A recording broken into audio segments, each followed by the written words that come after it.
Yo Santuy People, gimana malam minggu kalian? Jangan lupa pulang ya, pulang. Jangan nginap di kosan ya, kecuali kepepet.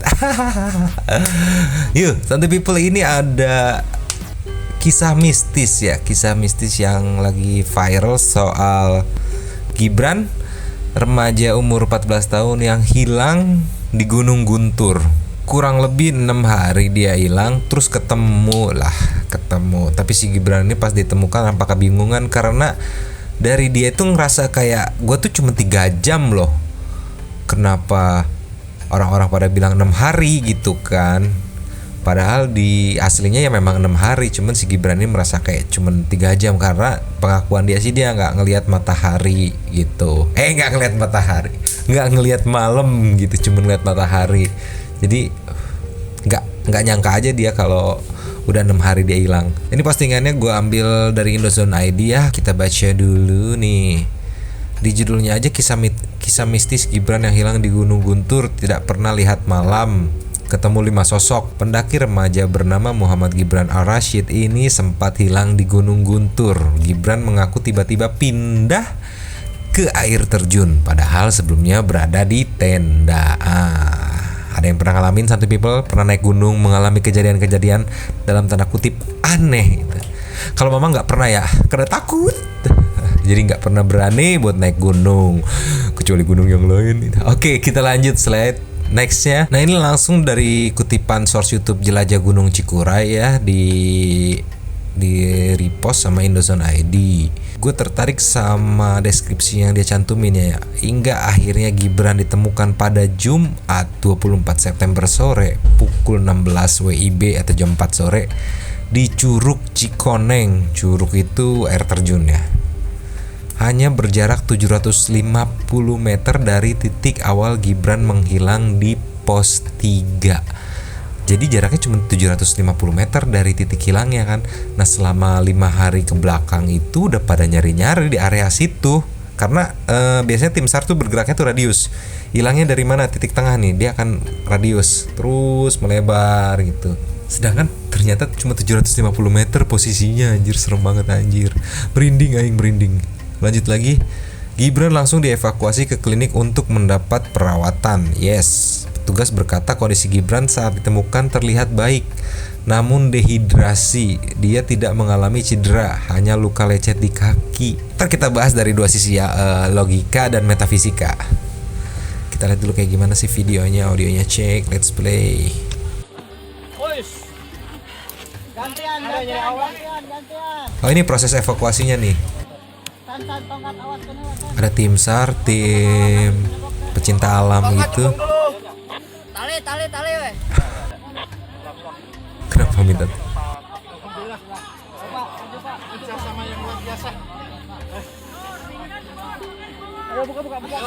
Oh, dibantu pihak kepolisian juga.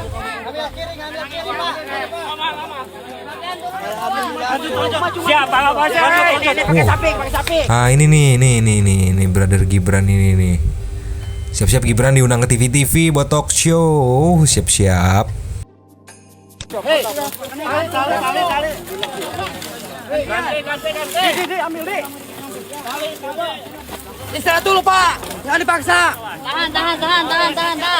Oh, udah banyak juga ya ini yang record ya, entah wartawan, entah tim SAR-nya juga yang ikut mendokumentasikan gitu.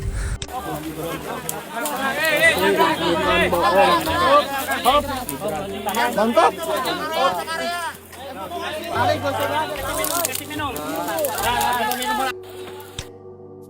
Next slide-nya. Di next slide-nya ada deskripsi berdasarkan pengakuan Gibran. Selama dilaporkan hilang di Gunung Guntur, dia tidak pernah merasakan adanya malam, tuh kan, hanya siang. Gibran tidak merasa hilang berhari-hari, tapi hanya beberapa jam saja. Gibran juga mengaku ditolong oleh 5 orang. 5 orang, salah satunya seorang wanita parubaya yang memberinya makan selama hilang berhari-hari. So far sih gue belum nemu logikanya ya, kira-kira kenapa gitu sih sebenarnya gitu. Kemungkinan besar kan dari arah metafisika atau mistis gitu. Kita lihat dulu videonya. meninggal, tapi keyakinan kami tidak. Ritual kami budaya timur, budaya adat dipakai. Alhamdulillah. Yuk. Abu Set mah jangan itu. Taruhlah. Ya. Alhamdulillah. Alhamdulillah sekali. Tidak ada kata selain alhamdulillah. Alhamdulillah.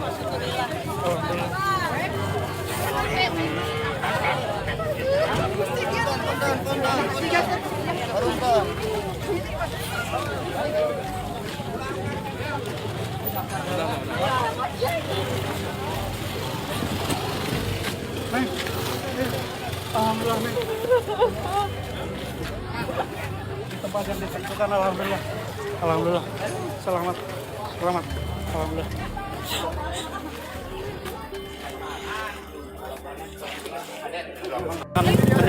Wajar ya kalau nangis sebagai ungkapan ekspresi seneng. Terus akhirnya pencarian selama 6 hari ya membuahkan hasil gitu, dan kebetulan hasilnya juga sesuai yang diharapkan gitu. Kalau Gibran itu masih sehat walafiat gitu. Tapi merinding aing ya. Next slide-nya. Nah, ini ada deskripsinya nih. Tenang aing bacain. Jadi buat santai people yang malas baca, mendengar saja ya, tidak usah baca. Seperti siang saja semuanya, tidak ada yang menemani. Perasaan hanya beberapa jam saja.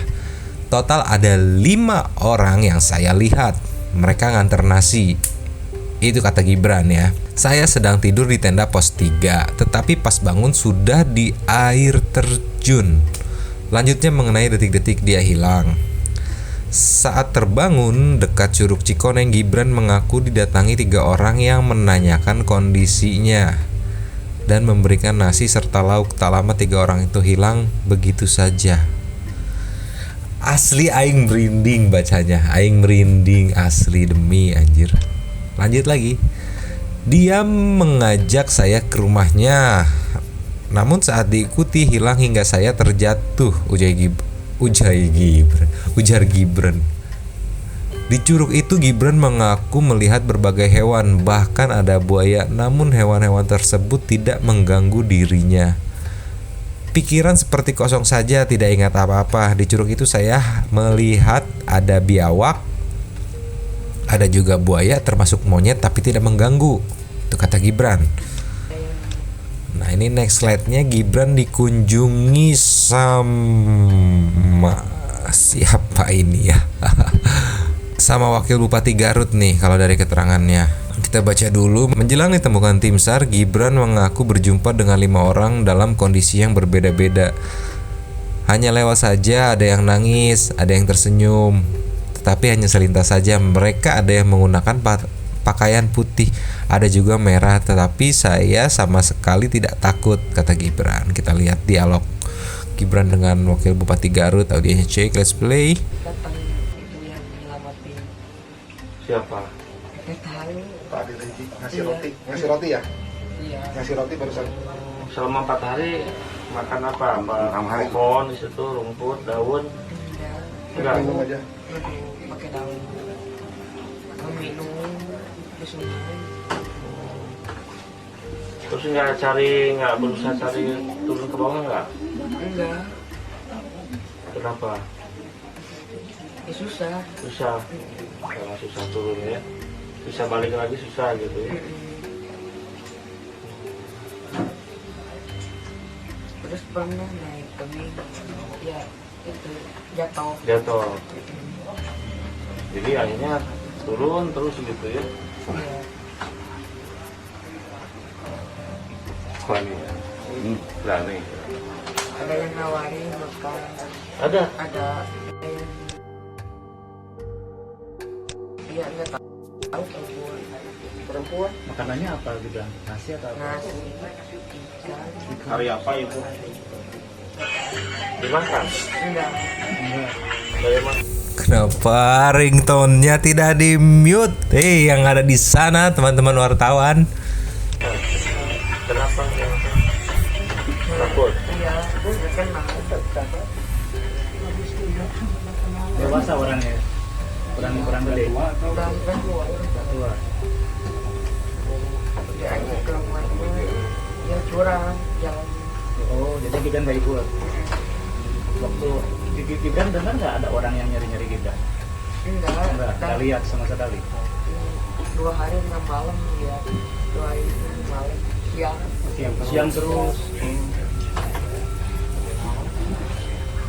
Jadi Gibran tuh merasa nggak ada malam ya, siang terus ya. Tahan lapar. Iya enggak. Nih, di sini ada deskripsinya nih. Untuk bertahan hidup, Gibran mengaku minum air dari sungai dan makan dedaunan yang ditemukannya. Dia mengatakan memilih tidak memakan nasi dan ikan yang diberikan oleh sosok misterius yang berjumpa dengannya. Ini udah habis slide-nya. Oke. Ini yang paling aku suka. Kita menganalisa. Kalau dari logika akal sehat ya. Ini jadi ada 2 versi nih, logika sama metafisika. Kalau dari logikanya mungkin yang gua kepikiran itu dia kepleset, jatuh pingsan berhari-hari mungkin ya. Walaupun kayaknya nggak mungkin gitu pingsan berhari-hari terus nggak lapar. Karena gue patokannya sama ini nih, sama ini deskripsinya nih. Petugas berkata kondisi Gibran saat ditemukan terlihat baik namun dehidrasi. Dia tidak mengalami cedera, hanya luka lecet di kaki. Kayaknya kalau 6 hari pingsan gitu.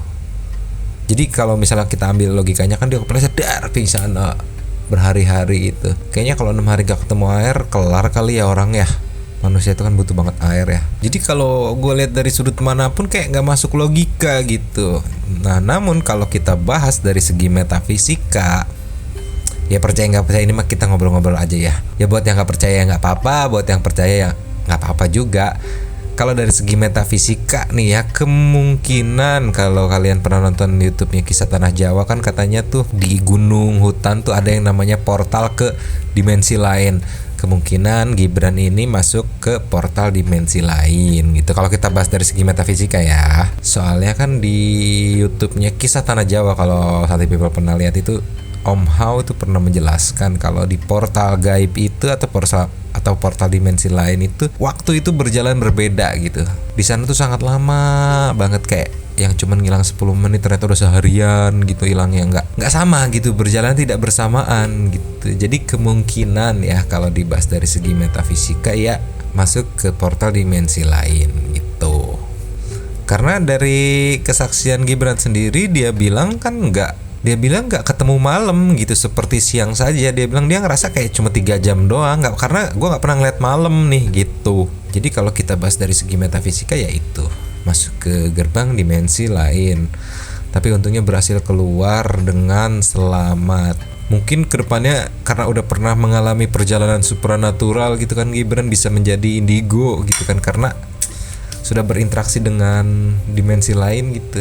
Nah, tapi Aing penasaran kalau dari Santai People gimana analisisnya?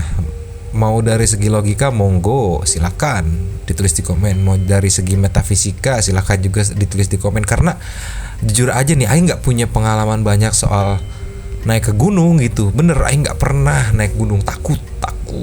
Aing takut kalau ke gunung. Mendingan ke hutan gitu, sama wae ya gitu ya. Tapi Aing nggak pernah naik gunung, jadi sangat minim pengalaman Aing di gunung gitu. Buat Santai People yang memang sudah berpengalaman atau sudah sering naik gunung, boleh dikasih tahu sih seberapa dalam tanda kutip ya mistis gunung itu. Oke, kita lanjut di kolom komen seperti biasa. Mang Den mau pamit dulu dan ciao.